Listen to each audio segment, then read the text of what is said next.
dare to dream big. At Sun, we make it reality. అన్నయ్య ఏమిటిది?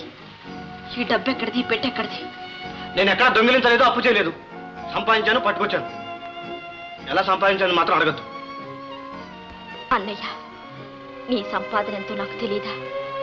నేను ఈ పిక్నిక్ వెళితే ఓ నెల 2 నెలల్లో కాఫీ అయినా తాకుండా పస్తులుంటాం. అటువంటిది ఏమీ లేదమ్మా, ఇది అదనపు సంపాదన.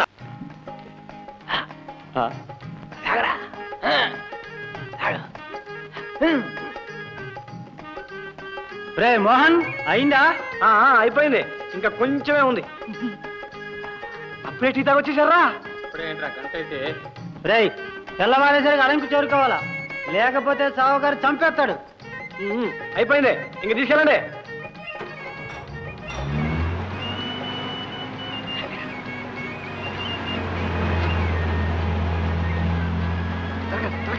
ఉంచు. అయ్యో, అన్యాయంగా బియ్యం అనే కింద పోతున్నాయిరా. ఇల్లు ఎందుకు పెట్టావురా? ఊరు దాటకుండా పోలీసులు లారీ పట్టుకోవటానికి. వాళ్ళైతే ఏదో రేషన్ షాప్కి ఇస్తారు, నలుగురికి సరసమైన ధరకు దొరుకుతాయి బియ్యం. అంతేలే. లారీ అడంగు చేరితే ఉందిరా, 10 రెట్లేసి అమ్ముతాడు ఆ షావుకారు. అంతేలే. అయితే ఇంకో సంచి ఏది లేదే? ఎందుకురా? సగం మీ ఇంటి పంపద్దు. నాకెందుకురా, నేను మా చెల్లయ్యగా. మీ ఇంట్లో అయితే 12 పిల్లలు, నువ్వు మీ ఆవిడాను. 4 రోజుల్లో వదిలేస్తారు. టైం అయిపోయింది, పద.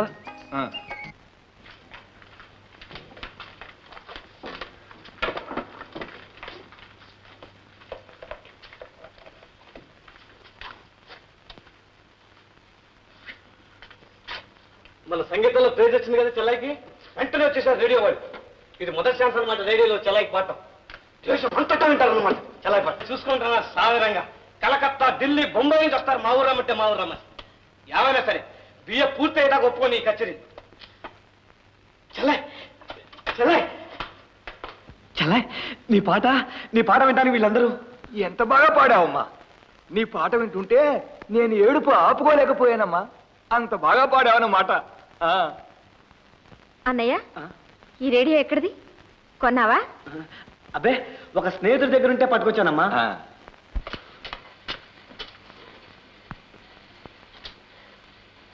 చెల్లై, అమ్మను కూడా తీసుకొచ్చి కూర్చోబెట్టానమ్మా. నీ పాటంతా వింది.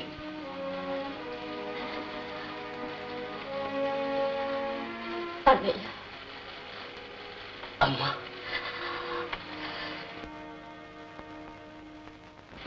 నిలబడువారు ఎందుకు భయపడువారు. 60,000 వచ్చిందో మన కాంట్రిబ్యూషన్. ఈ సక్సెస్ అంతా నీదే రజని. చాలేదు రజని, మన ట్రూప్ అంతా హాయిగా 4 రోజులు పిక్నిక్ పోయి రావాలని తీర్మానించుకున్నాం.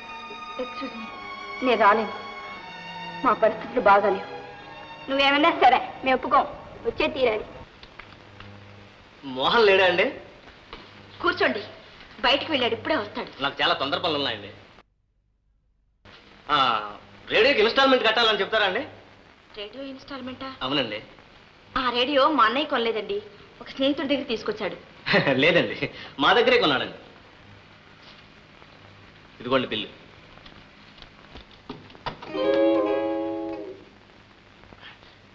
అరే, నువ్వు ఇక్కడున్నావా? మీ ఆఫీస్లో డబ్బు కట్టేసాగా. రామనాథన్ నిన్నే ఇచ్చాను నాకు. రామనాథవా? వాడేగా రేడియో కొంట. ఎప్పుడాడు?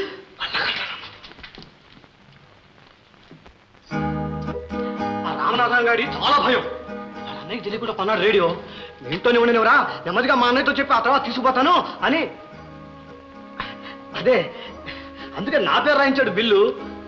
అన్నయ్య, ఇలా రా.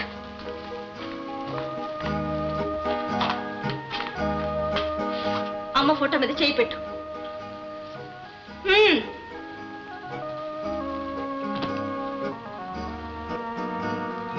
ఇప్పుడు చెప్పు చెల్లాయ్, నీకు నాకు మధ్య దాపరికాలు ఉండడానికి వీల్లేదు. చెల్లాయ్, నీకు నాకు మధ్య దాపరికాలు ఉండడానికి వీల్లేదు. నీతో ఇంకెప్పుడు అబద్ధం అన్నా. రేడియో నేనే కొన్నాను. ఆగు, నన్ను పూర్తిగా చెప్పని. నువ్వు రేడియోలో పాడటం ప్రారంభించాక మాకు రేడియో ముఖ్యంగా ఉండి తీరాలి. అది దుబారా ఖర్చంటే నేను ఎంత మాత్రం ఒప్పుకోను. సరేనా? ఇక బయలుదేరు. ఎక్కడికి? పిక్నిక్కి. నీ ఫ్రెండ్స్ అంతా డిఎస్ బస్ దగ్గర ఉన్నారు. ఇదిగో 50 రూపాయలు ఖర్చు ఉంచుకో. ఈ పిట్లో బట్టలు సర్దుకో. అన్నయ్య, ఏమిటిది?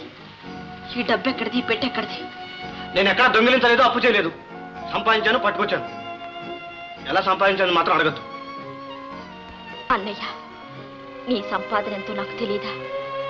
నేను ఈ పిక్నిక్ వెళితే ఓ నెల 2 నెలల్లో కాఫీ అయినా తాకుండా పస్తులుంటా. అటువంటిది ఏమీ లేదమ్మా, ఇది అదనపు సంపాదన. వద్దన్నయ్య, ఆ పెట్టిచ్చేసిరా, వెళ్ళు. చెల్లాయి, నా ముచ్చట తీర్చు. అన్నయ్య, నువ్వు రాణిలా 10 మంది స్నేహితులతో కలిసి పెడుతుంటే చూడాలని ఎంతో ఆశపడి పట్టుకొచ్చానమ్మా ఈ పెట్టి. బట్టలు కూడా సాకల దగ్గర ఉన్నాయన్నయ్య. అవన్నీ చెప్పుచ్చినది, టైం లేదు, త్వరగా బయలుదేరాలి. తొందరగా తీసుకో. అడ్డు చెప్పు చెల్లి.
అన్నయ్య, చాకలింట్లో ఉన్నాయి కానీ బట్టలు తెచ్చేశాను.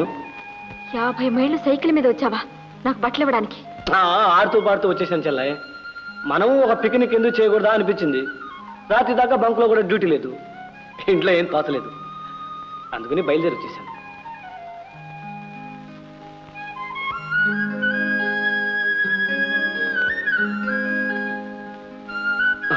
ఇదిగోనమ్మా మంచి పాలకోవ, నీ ఫ్రెండ్స్ అందరికి పంచిపెట్టు. వస్తాను. అన్నయ్య, కాసేపు రెస్ట్ తీసుకుని వెళ్ళకూడదు? రెస్టా? ఏమంత కష్టపడ్డానని. వస్తా చెల్లాయి.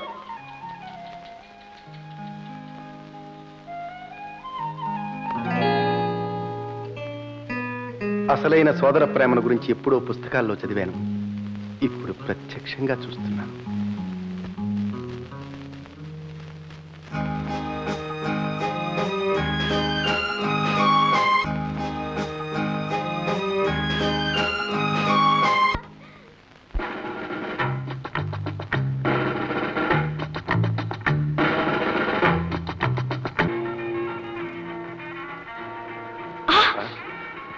నిన్న మొన్నటి వరకు నేను అంత కురతనంగానే ఉండేవాడిని.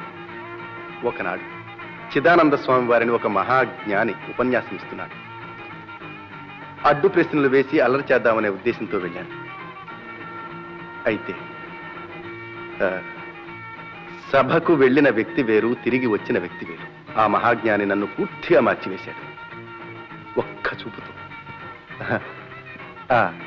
ఇక్కడే ఒక ఆలయం ఉంది. ఆ ఆలయంలో శిల్పాలకు 2000 సంవత్సరాల వయసు అంటారు. చూద్దామా? పదండి.